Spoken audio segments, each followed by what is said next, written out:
Hello, ladies and gentlemen. I'm Randomus Namus, and I'm here with Kyle Meir, and we're going to talk to you about REL Season 8 Division 4. Yep. There's a hell of a lot of stuff happening here. Yep, I'm Kyle. I'm in this division. I'm Cowboy Dwarfs here. Believe me, I'm not doing this to talk myself up. My game this week is actually kind of an interesting story. But we got a lot to talk about. It's been a fun season to cover. We know a lot of people in the division, and who we haven't known, we've gotten to know. It's been a fun little ride. Yeah, man. Four days of games left before the playoffs, and it's getting hot. Yep, this is day 8. Day 9 is actually mostly done, but we'll get to that next week. We're also going to be covering Division 7, but that's, again, going to start next week. Let's get into it. Okay, well, first off, let's talk about Tim and his things that dwarves hate and his buy here. This shouldn't take. Tim hates a lot of things. He got a buy, that means he gets a win, he gets some money, he doesn't need it because he's dwarves in mid to late development. Man has a death roller. At this point, money just goes into the we replace a dwarf fund, which gets used sometimes. Hit one of his MVPs levels a guard line beard here, and he gets, I think it's Mighty Blow on it. You get, so yeah. You get some development out of this game, too. Yeah, we're pretty strong believers in the guard into Mighty Blow thing, because if you're going to actually punch as dwarves, you need to leverage a guard advantage, because you don't have a strength advantage. U is his death roller. It got an MVP and a touchdown, so that's always fun. Yeah, I love that death roller has touchdowns. Yours does too, right? My death roller got a touchdown, and that's what got a block. Yeah, Schick and Gillette are actually two of the biggest killers in the division because, yeah, I mean, if you're dwarves, you hit things, and that's what your longbeards are for. They get mixed up because you can't afford to play super cautious with them. Use those razor blades on the bad guys and not on your beard. Don't do it. Yeah, I don't think we have a whole lot else to say about that. Yeah, no, that's super simple. So next up is Grody Greens versus Rebel Rage Quit. It's Lazarus versus Arabi. Mm-hmm. Arabi plays a beautiful game of Blood Bowl.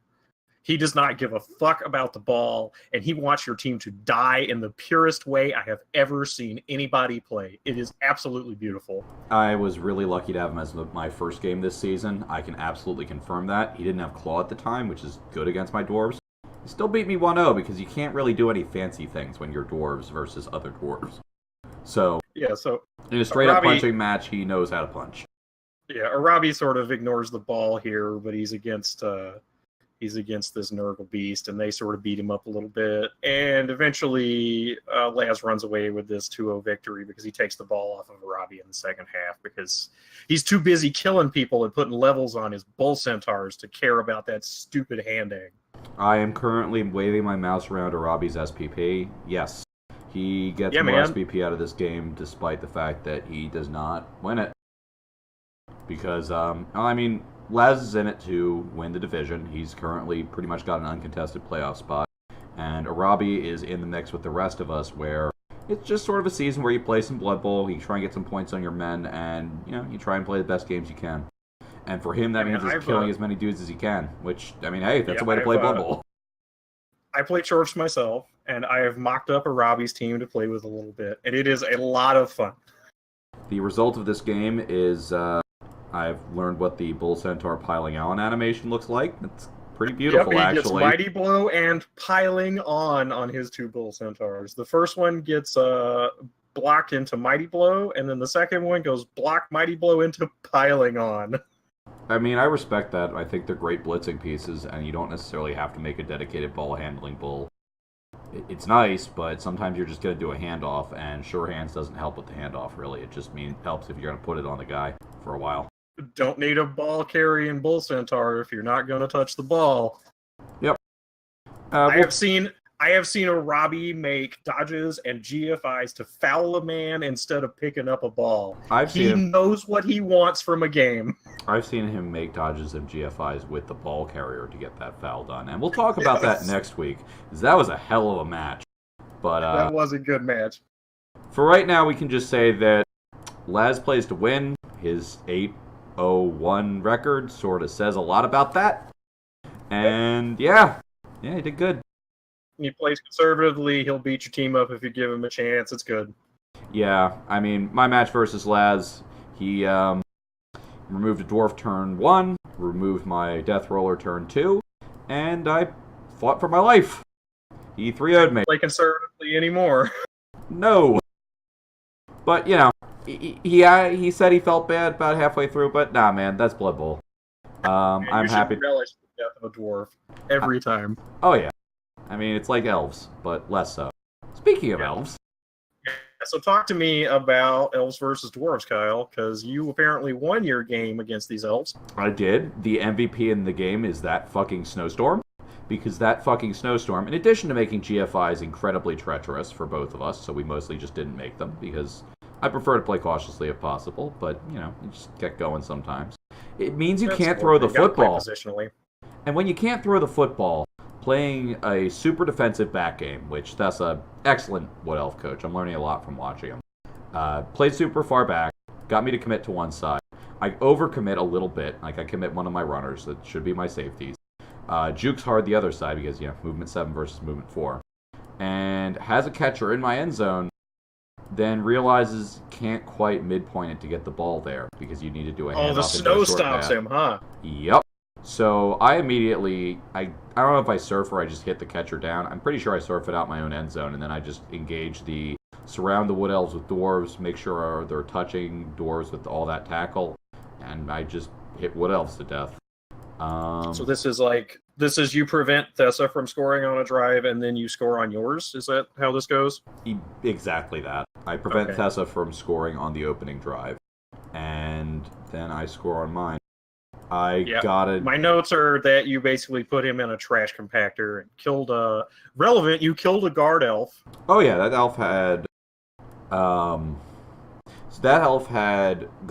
wrestle into guard, which is a little unfortunate, but you never pass up guard on elves. You don't pick what order you get them in. And I mean, I was fouling aggressively here, despite being dwarves, because Thessa is terrifying. Like, I want to say that I screwed up a little bit my positioning on the start of the second half, left an opening where a lightning bolt into a blitz left the ball on the ground, and he put a war dancer on that ball. Now, I surrounded that war dancer with 3 dwarves and started beating it down, but still, the fact remains, he was able to take possession because that's just what he does. Yeah, man. I mean, that's what elves do. It's Agi 4. Mm-hmm. Anyway, his MVP goes to his tree, and he actually gets a block tree out of that, so... Yes, he does. He rolls doubles and gets block on his tree, which is awesome. It's grab guard before, so this is 3rd level block on a tree, so don't even have to worry about recycling that guy. Yeah. He is now a permanent piece of the team. And I got a shitload of SPP, so I really can't complain. It was a very lucky thing for me. So my note is that you had 20 SPP as dwarves in a game. In a 1-0 game, you have 20 SPP. I mean, that's AV7. It's a lot of badly hurts and a couple of missed next games. So that might come up next week. I haven't actually seen... Has that match even been played yet? I haven't looked. No, that's it. You got these 20 SPP as dwarves, and you didn't level a single dwarf because almost all of your dwarves were like 2 SPP past the level. Yeah, it's a case where I'm in the need my bunch of Mighty Blow after getting my giant pile of guard. The giant pile of guard means even when the death roller goes out, I can still have a puncher's chance just because you engage guard touching and you try and get enough value out of your guard that doesn't matter. You don't have strength. My roller has block. You can see it got an MVP here. And it means I'm not going to fire the thing, but it is a bloat monster that I've just sort of had to embrace. Hey man, block makes him a lot less of a bloat monster because he's not unreliable anymore. No, and about half the games when I am in my stadium, I can afford to spend the bribe, keep the roller around. It's real nice. I didn't actually have the roller. You have a bribe put, right? Oh yeah, I didn't actually have the roller there in the first half because I was expecting him to score on me very quickly. He was stalling because he didn't want to sideline. Yep. But, I mean, the roller isn't actually really that great against elves. The roller is mostly here to deal with these Nurgle teams, the Chorfs, the Orcs, most of the division, so it's quite good here. Guys with big strength, yeah. Like, your death roller doesn't do very much against elves because they just leave it behind and you have to blitz with someone else. But you have great guys to blitz elves with, so that's fine. Yeah, literally everybody on my team that wants tackle has tackle. One of the Troll Slayers and both of the runners. The blitzers don't have it because I feel like the runners are enough mobile tackle, but, you know. You use your blitzers more as pillars in that sort of scenario, right? As opposed to the actual blitzers Oh yeah, I treat the blitzers as actual mobile guard that has Agi 3 so they can dodge ever, as opposed to dodging on Agi 2 pieces, which is just kind of rough. They're your humans. Yeah. Anyway, that's enough about that. That was a fun game, and Thessa has completely identified the holes in the play on both sides there. He's right. I mean, he played a real good game of Blood Bowl, but that's what elves. Like, one thing goes wrong, and the fact that he hasn't managed to unbase enough guys means it starts snowballing. Okay, well then let's talk about Trox v Shiggy. Yes. Culinary Delights V2 versus Eat, Pray, Shove. Did you see this game? Because I didn't actually see this game, so all of my information is secondhand. My information is secondhand too, and I wish I'd watched it because I really need to figure out what Shiggy is doing because he's getting amazing results out of vampires. I mean, yes, he has a bunch of stat-up vampires, but that doesn't matter. They're still vampires. I mean, that's still fine. You just have to make a bunch of GFIs all the time. It's unreliable, but they are such incredibly good pieces to start, and his have a lot of points. Yeah, and he's got an Agi 5 vampire there, and notably Agi is the thing you roll on Hypnotic Gaze. That's terrifying. And Hypnotic Gaze cares about tackle zone, so that like legitimately makes that roll way better too. Yeah, he's basically running. He has a second blitz in that guy that's pretty reliable. He's also like the best ball carrier I've ever seen, basically. He's also only 3 SPP from another level. Yeah, he's got block already, so it's probably dodge, but you can give him leap. Oh, he already has dodge. He's really? Dodge plus Agi, yeah. This is SPP 51, man. This guy is he's like about to get tackle or I see it now. blow or sure hands or pass or God knows what. Yeah. Meanwhile, we've got an SPP on a Chaos Warrior that still has block, but, it's a 1-level Chaos Warrior. It wants the MVP really badly. 8 to 13 is awesome. You put a touchdown on this guy, and he suddenly is blocked Mighty Blow, and he takes off. Yeah. I wish I'd seen more of this game. It seems like they came to an even result, which is pretty good for Vamps, but then Shiggy's one of the better, scarier Vamp teams I've ever seen. So I talked to Rusty about this, and what he said happened was this was like a hard-fought draw, and then at the end, Trox has the ball, and he's pushing in, and we do some obnoxious shit with a naked thrall and 1DB the ball and put it on the ground. So this should have been a 2-1, but Shiggy turned it into a draw. Yeah, that can happen. That's rough. You got to make that play, though. That's a good play for Vamps, man. I have Vamps as just like a step above stunty teams where they're playing with a disadvantage. You were giving up a handicap by playing these 6-4-4-8 boys. Yeah, they're probably actually worse than Kislev. Sorry guys, we don't really like Kislev here. They're cool as hell, but they're just not a very good team. I think Vamps are about on their level. I'm a discrete mathematician who loves statistics, and the variance inherent in the Kislev team makes me insane. Meanwhile, if I want a Croxagore, I'm probably just going to play more Lizards. But, to each their own. Yeah, that's fine. Speaking of people who know what they want, we've got Orcs up, and we've got more Chaos. Good, solid teams. This is poor Test Rails Chaos versus Havoc's Big Green Weenies. Well, I haven't watched a ton of Havoc games, but this one that I watched suggests to me that Havoc also wants to kill all your boys. Having played Havoc, yes, he does. And again, it's Orcs. They're a little faster than you as Dwarves. Playing Havoc was actually pretty terrifying because even though his plan is kill your guys, he's got enough Mighty Blow and enough guard to do it. Like, Havoc actually knows that building guard is important to leverage a strength advantage when you're the AV9 team. You don't get to build a claw to make your Mighty Blow better. You have to build enough guard so that you just are always getting those 2 dice Mighty Blow hits, and then you get to pile on a lot. And let me tell you, that's what he does, and he was able to draw me as such. It was a hard-fought draw for me, so I don't know. I credit to that. And here it looks like he was aiming for the same thing. He still gets plenty of SPP despite not getting the win. Oh man, Testrail struggles through this one, and he does a great job. He comes out of the gate really strong in the first half, and he just controls all the Orcs, and he gets his score. And like he does all of this only having 3 Chaos Warriors for this game. He's got one that's missed next game. Ooh. I mean, it's admittedly a fresh boy, but he's only got 2 good Chaos Warriors and then one that's unskilled for this game. It's horrifying. That's incredibly rough. And then like both of the APOs are gone pretty early. Like turn 5, Havoc, APO's a Black Orc, just like Pro Strat's a badly hurt to keep his strength advantage. And then on turn 6, that beautiful plus armor value Black Guard Goat of Test Rails just dies through an APO. Rip.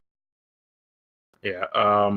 Later on, he also takes a minus armor on a Black Guard Goat, and just a Line Orc eats a minus AV2. So there's a bunch of perms in this game, too. Well, that straight 5 Chaos Warrior finally got a level, so... It didn't. It's 41 of 51. I can't read. Well... No, that's 51 of 51. He just hasn't taken it. Wrinkled Beast leveled, and he hasn't taken the skill yet. Okay. Well... Yeah. Oh, that's the Black Orc that did level. I'm reading that right. The Black Orc leveled. And then there's a Claw Goat that leveled, and I think it's Mighty Blow. That's what I have written down. Makes sense to me. Give me 1 second. I want to look at something in the record here. Yeah. Let's see. I know I played Havoc, and again, he is a bash coach who knows how to get his hits, knows how to leverage guard. He's a little more of a believer in guard than Arabi is, but that makes sense because Chorfs are a claw team, so a lot of people like going heavier on Mighty Blow just to make the hits higher quality hits, but less of them. Whereas Orcs... I have opinions on that. I personally think guard is the stronger thing there, because just getting more hits will get you more of those CAS to get your rolls. But anyway. Let me take a moment to expose on guard versus Mighty Blow, because I think this is as good a time as any. I think that Mighty Blow encourages the development of the piece that you take it on, while guard encourages the development of the other pieces on your team. And in a team where you are playing with dwarves and you want all of your boys to be big, strong star players, getting guard to help the guys that don't have guard yet catch up is incredibly good. That said, taking Mighty Blow first on a late piece is the case where I would argue Mighty Blow is useful, simply because it lets that piece catch up and perform.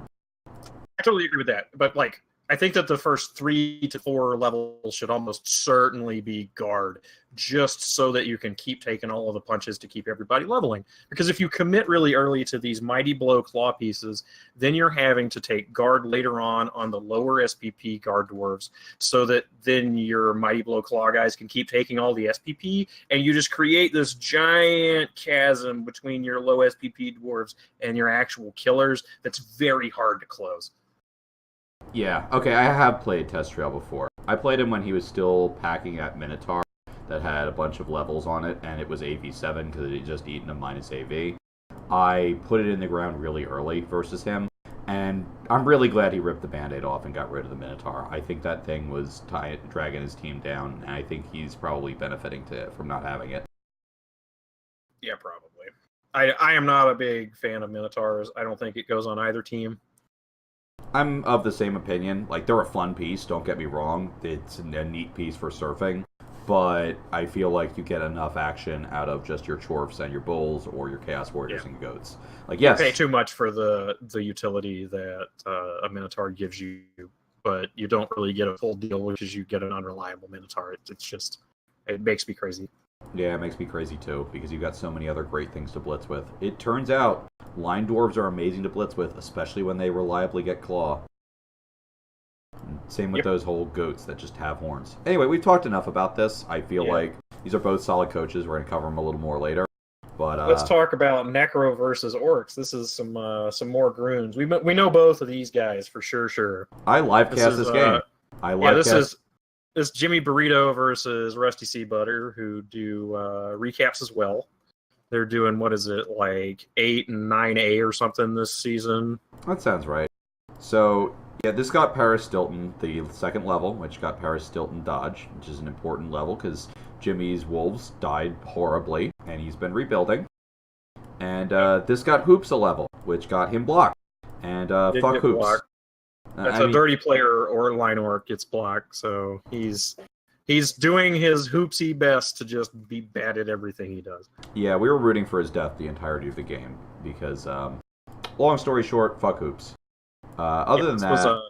This was a spicy game, so Jimmy makes an interesting decision in his stalling, and he leaves the ball in a place where Rusty can make a bunch of 2 and 3 pluses to get at the ball, and it works. Yep. So Rusty basically takes the ball from Jimmy in his drive and then has his own drive. And the Wizard just doesn't do everything it needs to be. It's pretty lopsided by the end. Yeah, Jimmy just doesn't have great results with Wizards. This is a little spoiler for next week. Jimmy's Wizard versus me does literally nothing. And Jimmy wins anyway. I mean, that's Necro for you. His team... Yeah, Necro's great. Despite the fact his Wolves that only have Blodge, it's still really threatening. And his core of his team, and that other SPP on Havarti Makes You Farty, is his 2 phenomenal Franks. He needs to replace both his whites, but he hasn't been able to rip the Band-Aid off, and again, spoilers for next week, I wasn't able to make him rip the Band-Aid off, no matter how hard I tried. It was you that killed both of his whites, and they both regened, right? And I also badly hurt one of his Franks, also regened. Just nothing would stick in that game, but again, spoilers for next week. That was a fun game, and I look forward to talking about it, but these guys, these are basically the people that taught me how to play Blood Bowl. It was a very solid match, and Rusty just kind of ran away with it. The only thing I'd argue about, and I'm bringing this up because I know they're going to hear it, there were some surfing opportunities that they didn't take, and I know they were thinking about them, and Jimmy, I think you should have taken the surf. It's hard not to take a surf, man. You got to have a real good reason not to. Yep. Oh, hey, Monaker versus Nurgle FTDs, High Lord Salt. Oh, baby. Now, this is another game that I didn't see, but what I heard was Monaker and his shit-fit mutant humans had a really hard-fought game to make this a draw. Yeah, I was kind of half awake watching it, I think live. It is a fuzzy memory because I was not very awake. But yeah, it looks like the touchdown was on Benedict Arnold, the blitzer he spent a lot of money on. That thing does everything. It's an Agi blitzer that's got pro and other nonsense. It's good stuff. He's going to lose that boy one of these days. He's got too many good pieces. Everything is, well, we'll get into that. What? I don't think he lost anything in this particular game. Monaker losing. He did not take any perms in this game. He had just lost Billy the Bricklayer to Jimmy, actually, which was one of his just solidly developed human catchers. It had block, it had sidestep, it had something else. It was just a normal depth catcher. Yeah. Yep. But that's it was one of the only normal pieces on his team, because his team is just a giant pile of stat freaks. And doubles. Don't forget the doubles. Yeah. Just insane dice that have come from both his inability to roll bad dice and also the player market. So, I mean, at least inability to roll bad dice when it comes to level up dice. He can. His armor dice sometimes. Yeah, he shops at Noblar Depot. Yeah, he loses about a lineman or 3 a game, so that's sort of Monaker's story. And Salt's a guy that can capitalize on that. So the fact that he was able to draw him means that he was doing something right. And I no disrespect to Salt, he's also way up there in the division because he's kind of scary to play against. Man knows how to play really well, although I'd say he's kind of cautious. Just probably good against Monaker because the guy will just take any screw-up you make and make a touchdown to it. The man taught me how to play. He's basically playing rats in the form of humans. Yeah, and the first time I ever played rats, he taught me that rats will 4-0 dwarves if you give them a chance to. Yes, sir, they will. Position badly, and they will take the ball from you every drive. So, not having that happen to me, and only losing less than that, made me feel good about that. But that's our match week. We'll get into the next week afterwards. Again, half of this next week's games have been played, and we'll get into that later. We have a few spoilers, but we'll catch back up. That's fine. Yeah, anyway, we want to go into teams now, as we like to cover some of the teams in this division that haven't seen as much coverage. We talked a little bit about it already, but let's go in depth. Let's talk about some of the teams that haven't gotten a whole lot of coverage earlier in the div, and also some of the teams that we can't super easily get the coaches in here to talk with us about. So let's start at the bottom. Yep. And I don't mean with these admin squads. Let's start with who again? first off, we have Test Rail with his poor beat up Chaos. He has had a tough season. Yeah, that Minotaur, he has not rebought it. You see its spot conspicuously open. It ate a minus armor immediately. He didn't fire it, and then I got to play it. And I put it on the ground real quick because a minus armor Minotaur is a real big target for dwarves. It just says... So fall down.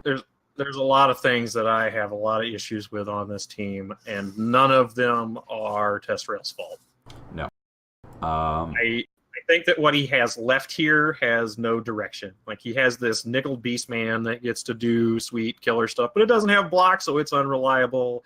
And we have this, like, strength 4, extra arm, sure hands block carrier. Like, he's awesome and stuff, but he doesn't have the line of Chaos Warriors in front of him because you have, like, a double and then this plus strength. So that guy's really just like a block Chaos Warrior that has an extra strength.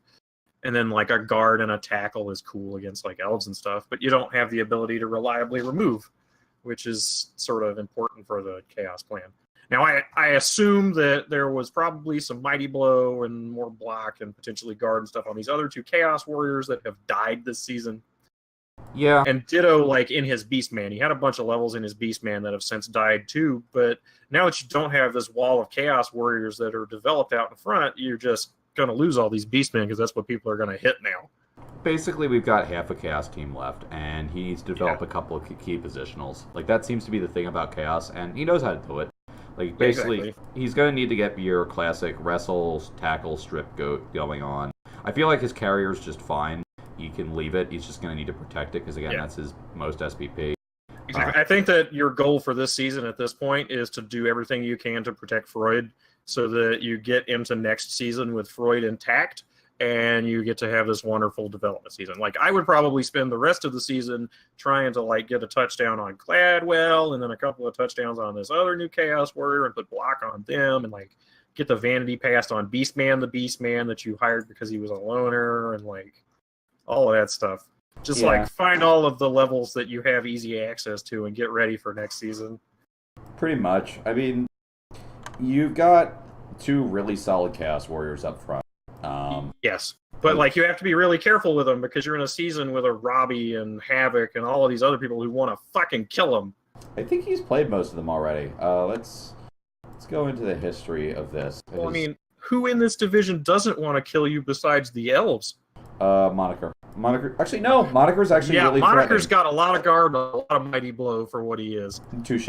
No, and the elves actually had 4 guard. It's 3 now, but they had 4. Yeah, exactly. So, and he's got this miss next game from a minus armor on this guard goat here, which is sad. Like, this is from next week, but the spiral continues. Let's see. He survived. Oh, wait, no, this is the one from week 8. This is the minus AV on that goat. Yeah. Yep.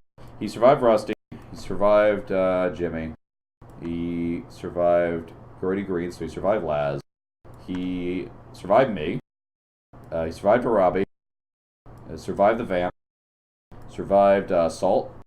Why is like the hard list, right? So he's got like 1 Nurgle and 1 Orc left, right? He's got Nurgle FTD and Havoc. Why is Rusty's on this list twice? I guess that was a a friendly or a restart or something. I don't know. In January, I think that was at the end of last season. Must have been the end of last season, and they just faced again this season. So he survived Rusty again. Yeah, I don't know. And he just actually beat Havoc, so that's his first win in a minute. Good on you, buddy. I understand that sometimes you just have a streak and it's rough. So when you pulling it back, this is a division of comebacks and punching contests like that. So now I don't think that this team is anywhere near too broken to salvage. No, you don't bin this. Like, oh wait, no, that's Rusty. We wanted this one. You have like this doubles on this Chaos Warrior with a plus strength. Like that's beautiful. Awesome. Like that is a hell of a piece. Dubner II will be an incredible man one day, but he needs some guys around him to help him. Like, I don't even hate this Chaos Warrior with guard, block, tackle. Like, I can see getting guard first because you really need it badly. Block second because they need block to function. Tackle is rough, but, like, tackle on your pillars is useful because it just means you can base them up and start trash compacting elves without them just dodging. So what I want to do with Dubner II is I want to take Stand Firm and then Tentacles. Yeah, I like that. That's certainly a way to do that. You could also take... and Stand Firm's probably right. Guard at some point is probably something that Beast wants. I mean, Blodge Strength 5, Agi 3, Stand Firm sounds like a real fucker. Like, you put him somewhere, and that is where he is from then on. Right. The reason I'm suggesting Guard is because that's a piece of Guard that's hard to get rid of. Either way. You're not wrong. Viganor is the other heavily developed piece. That's the killer that has a niggle now. It's probably worth keeping, but... Yeah, I'd keep this guy at this point because you need access to that Claw Mighty Blow while you're developing these other pieces. Like, I don't really want him long term, but until like Thundercat levels and you get to put Mighty Blow on him, I would keep using Minigor or whatever is my blitzer. Yeah, like, time to soapbox a little bit. Yeah, a lot of people like Claw and Mighty Blow early to get that, but the problem is you're taking a lot of unreliable hits to try and get Kaz when having block versus no block lets you just take the note both down. Lets you actually roll that and go, hey, maybe I'm not going to turn over. I think you want block first when you're developing a killer, and mathematically, Mighty Blow second is going to get you more points than Claw. Like, just it does. Yeah. I totally agree that Mighty Blow before Claw almost every single time, unless you have like some obnoxious reason for it. But, like this division with 2 dwarves, 2 orcs. That's but even then versus AV9, your Claw is like only slightly better than Mighty Blow. And there's still AV8 pieces on those teams where Mighty Blow is just better than Claw. Like, well, there's not really on orcs and dwarves. That said, there was plenty of AV8 on all the other Chaos and all the other Nurgle. You're going to try and blitz that runner when you can, man. And you're going to try and blitz the orc thrower, but other than that... You're going to blitz them troll slayers if you can. Like, they're around. It exists. At any rate, that's just sort of a position to take on those things. Which is not to say that this is bad. It's just a little less than optimal. And in the future... No, I think that we're arguing about this, like, Claw Mighty Blow first versus block first plan is like a 5% difference, maybe. It's really close. 10 at most. Yeah, it's like super close. I think that you're taking a big risk by going Claw Mighty Blow, that you're going to take this injury like minus or a niggle or whatever, because you're going to take more hits that are going to knock you down just because you don't have any defensive skills.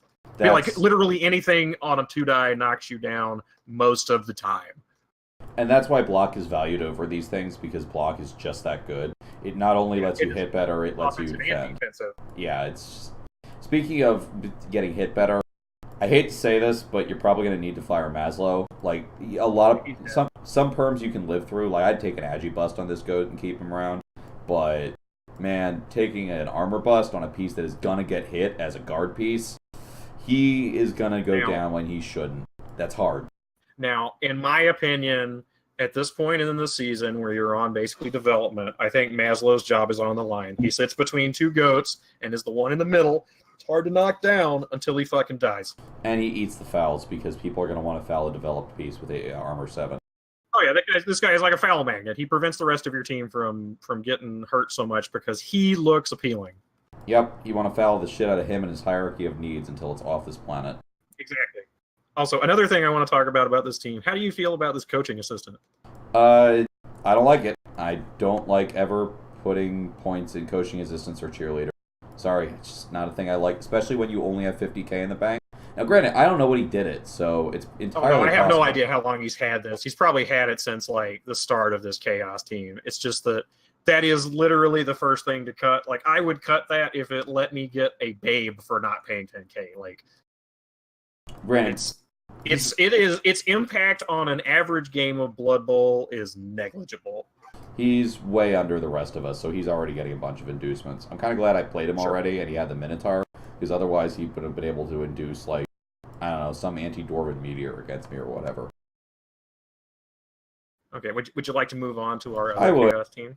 People watching the video astutely will notice I've tried to segue a few times, but whatever. We had a lot to say, and Testro's a cool guy.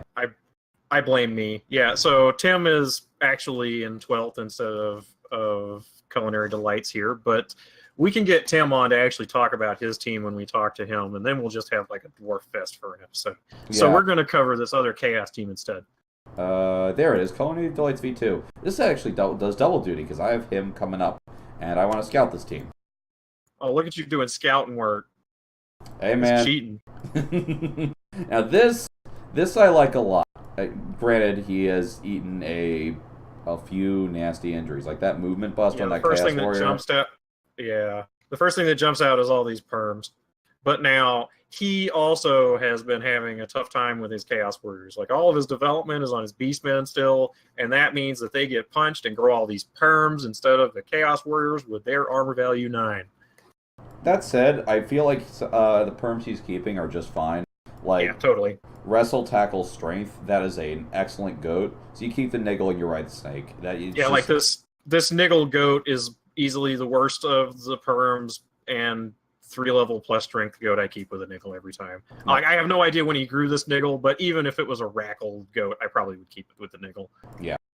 Now we have another example of the Mighty Blow Claw Beastman, which is fine. But like as soon as this Block Beastman levels, I think he's just better. Yep. Like I don't like Mega Blow first, and I definitely don't like Claw before Block, but whatever. It's fine. There was a lot of websites that have written a lot of words about that.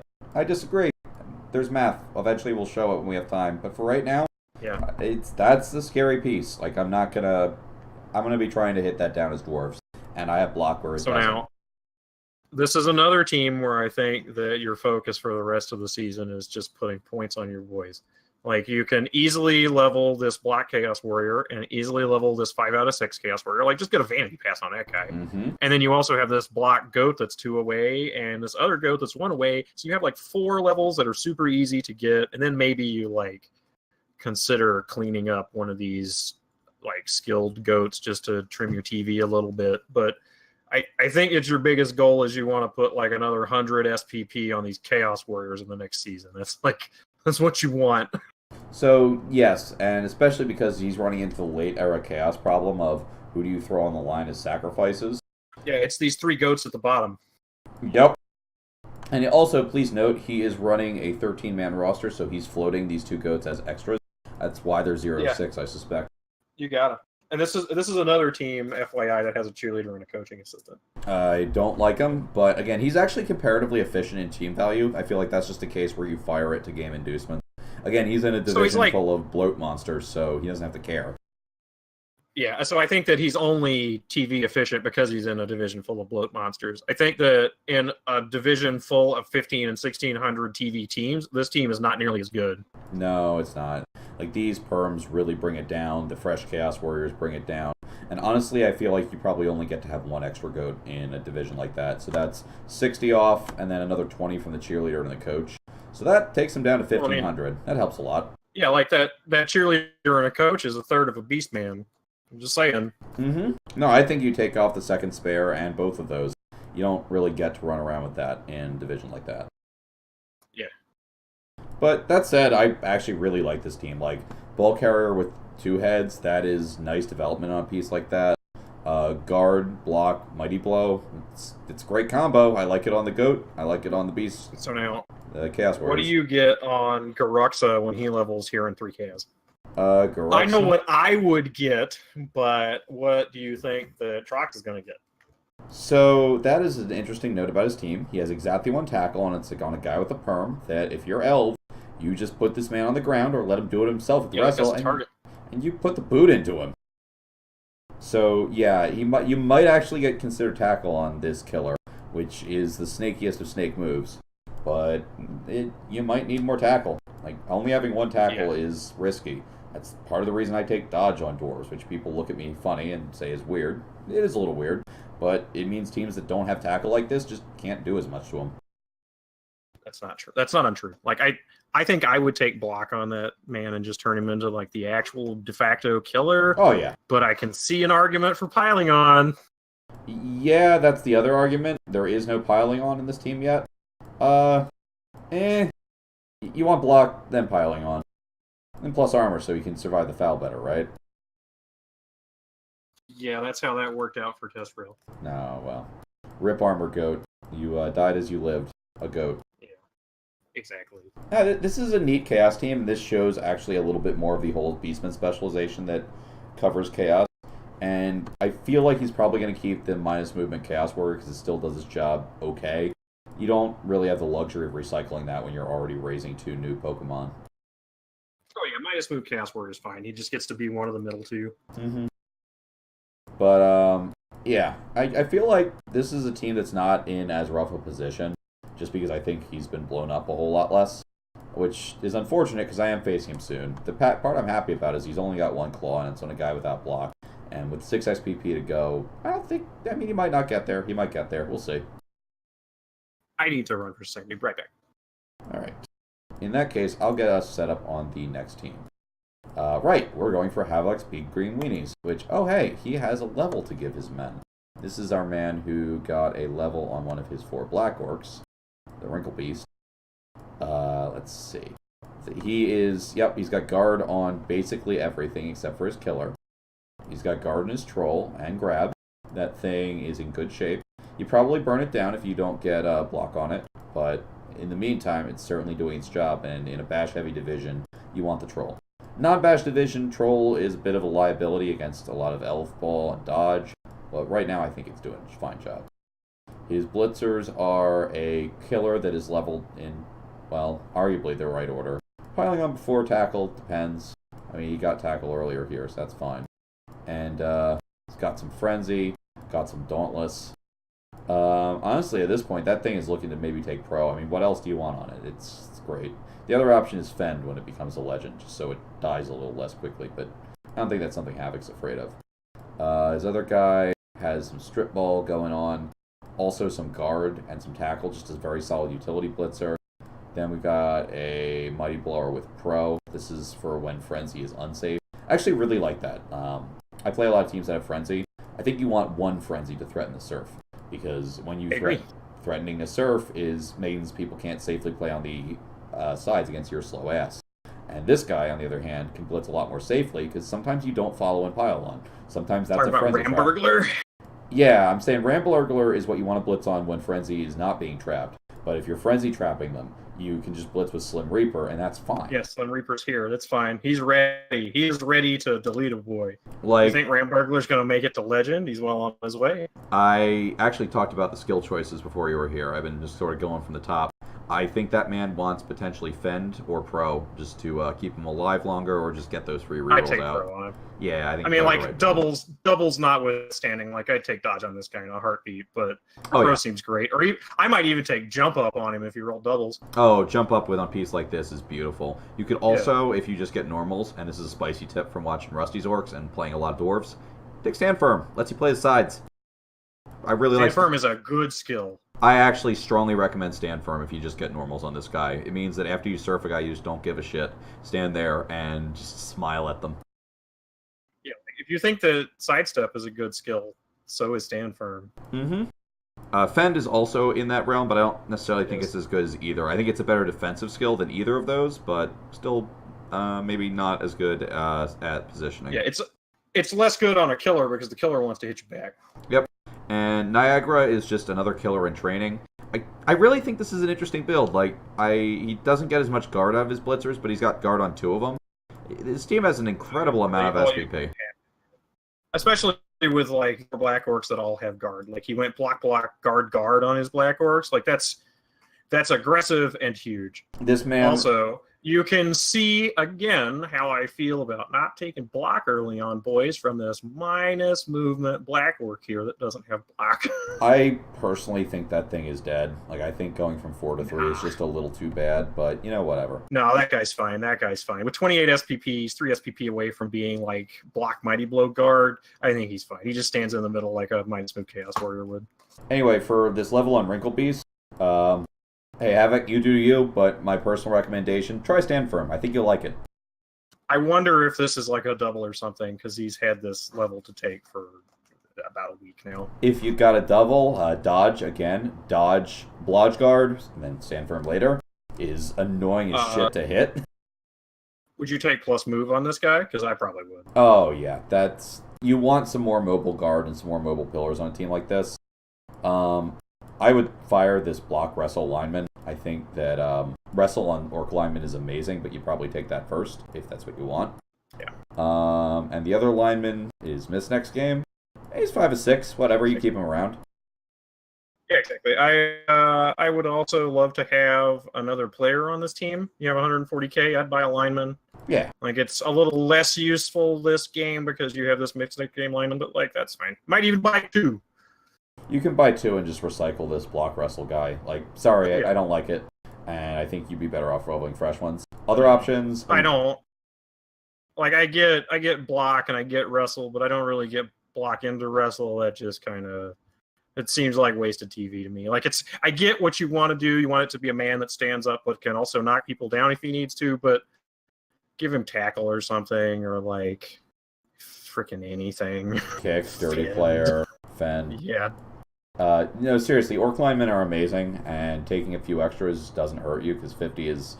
It's not the lowest, but you get a real piece for that price. Like, I think it's probably the best of the 50K linemen.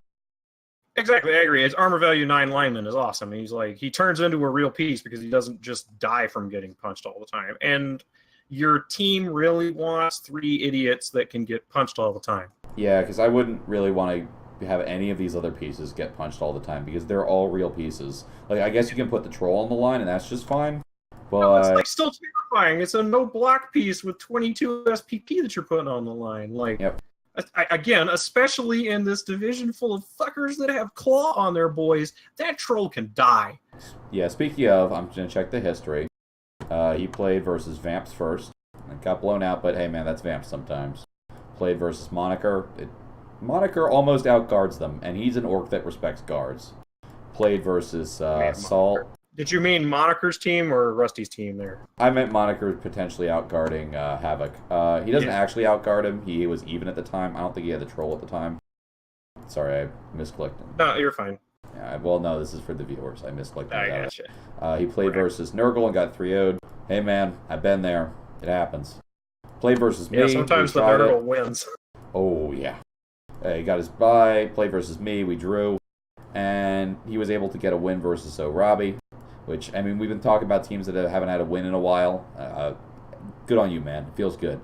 You know what you're about. Your team is solid. Just keep at it. What's your goal for this team, then, for the rest of the season? Honestly? I mean, it's in good shape. I think this team is in good shape for what it wants to do. I think this team is in good shape for what it wants to do. It's actually TV efficient, which is rather impressive. I think you burn down the linemen and like concentrate on getting like 3 wrestle linemen, 3 block linemen, a mixture of the two, maybe a kicker. You concentrate I don't even care about the block linemen. I just want to have 150K that covers all of my linemen. Because, like, look at Spewbacher right now. He is 10K away from being 2 linemen. So, you want to know the real secret? And sorry, Rusty, I'm giving away your secrets. What you do at this point is you save money, and you save for any orc teams that quit. You play the player market, because you can potentially buy a... Oh, man, you could easily replace Pinus the Menace here with, like, a fantastic orc. Exactly. You look at that. I don't think you want to replace any of these blitzers. They're all phenomenal. I love your builds.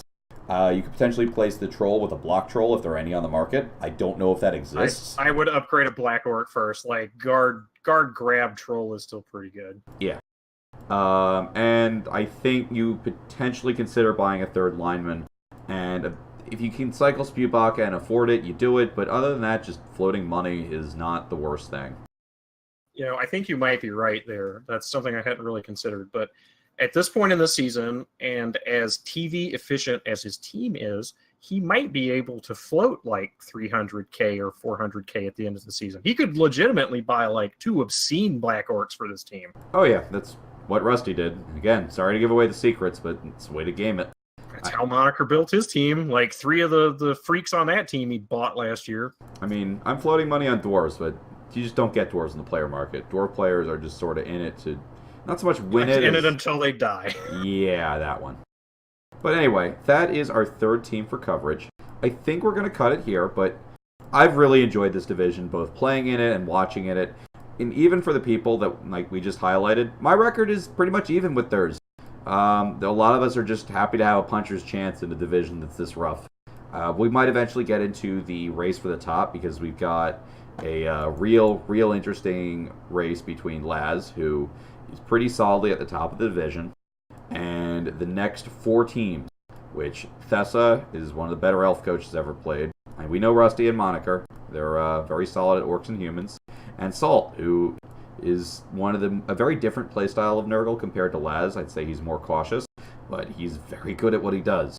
So that's the race for the second and third slots that we're looking at. Yeah. And the rest Lance has like a 24-point commanding lead on the div, and then the rest of them are like 19, 17, 16, 15 or something like that. The rest of us, a little off from that, but close. We're just happy to be here. Like, we're getting our points, we're getting our games in, and they're good matches. Like, I haven't come out of a newbie division last season. In a newbie division, you had some games where your opponents felt like they were a little newer, or they were just re-rolling something they weren't super comfortable with, or they were playing something stunty because it's the first season. And then you had some people that were... And then you had some people that were re-rolling, and they were real tough to play. And, yeah, you just get a lot of good games of Blood Bowl, but it's a little inconsistent. In this division, though, there's been no issues with scheduling. It's always been real matches, and that's fun. I mean, like, even the game I got 3-0'd, like, I had an objective. It was to not die. A game where I was sitting on Thessa the whole game. Thessa was trying to get out with still having elves, and he did. It is what it is. Yeah, this is a real fun one. We want to point out that the number one spot in this division gets to play the winner of the Stunty Cup. It's a good position to be in. It is. It's probably Laz, but, you know, things could happen. I think Laz definitely gets a spot. It doesn't necessarily mean he gets the number one spot. Whoever has to play the winners of this, just Stunty Cup guy, pray that you're playing Thessa. The rest of these teams are terrifying. Yeah, in theory, both Rusty and Salt can catch him if he loses out, but that's questionable. Actually, I shouldn't say that because Thessa, we've watched a lot of matches in this division, and Thessa, as Wood Elves, has managed to outbash a decent number of these teams. Oh, yeah. Again, I mean, Wood Elves can win any game, it's just you have to pay for it. Not even win, outbash. Like, the thing about the way Thessa plays Elves, he was leveraging that 4 guard a lot, and just setting up 1 or 2 really good punches, and then just a bunch of dodge outs to give up exactly getting blitzed and nothing else. Yeah, a bunch of guard, which makes his elf team more like humans, as opposed to Monaker's team, which has a bunch of stat freaks, which make his team more like elves.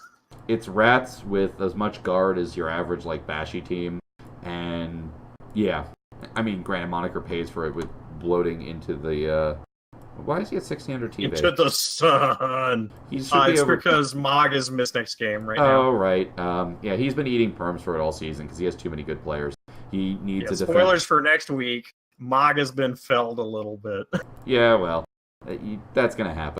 You have this many nice pieces running around a division, it's going to happen. I'm lucky that my nicest piece is just a piling on Mighty Blow Tackle Troll Slayer. Compared to some of the things running around here, it's just kind of average. So I played a bunch of just scrim practice games with Monaker on a copy of this set of humans he has here. And they're just is no one on that team that's not a lineman that you are not ecstatic to punch. Mm-hmm. Versus our 2 top teams that are both Nurgle, so they have that protective layer of rotters that they regrow every game after they kill people. And Rusty's Orcs, which they're Orcs. He keeps buying fresh hoopses, and they keep just not dying. Yep. And then that's a good recap, I think. I'm pretty happy with it. I think we're going to see you guys next week. We're going to talk about 3 more teams. We're going to see where the playoff races go. We'll see. And take care. We're going to pick up Div 7 next week, too. Yeah, we'll pick them up from the mid-season recap. That is a season full of a bunch of people that we know a little bit, and we're going to look forward to getting to know them. Yeah, Jimmy and Rusty covered a lot of the people in the Div 7 division here last season, so we get to see a bunch of teams that Kyle and I have been following off and on for a while now. Yep. Have a good night. Yeah, have a good one, guys. Good to talk to you.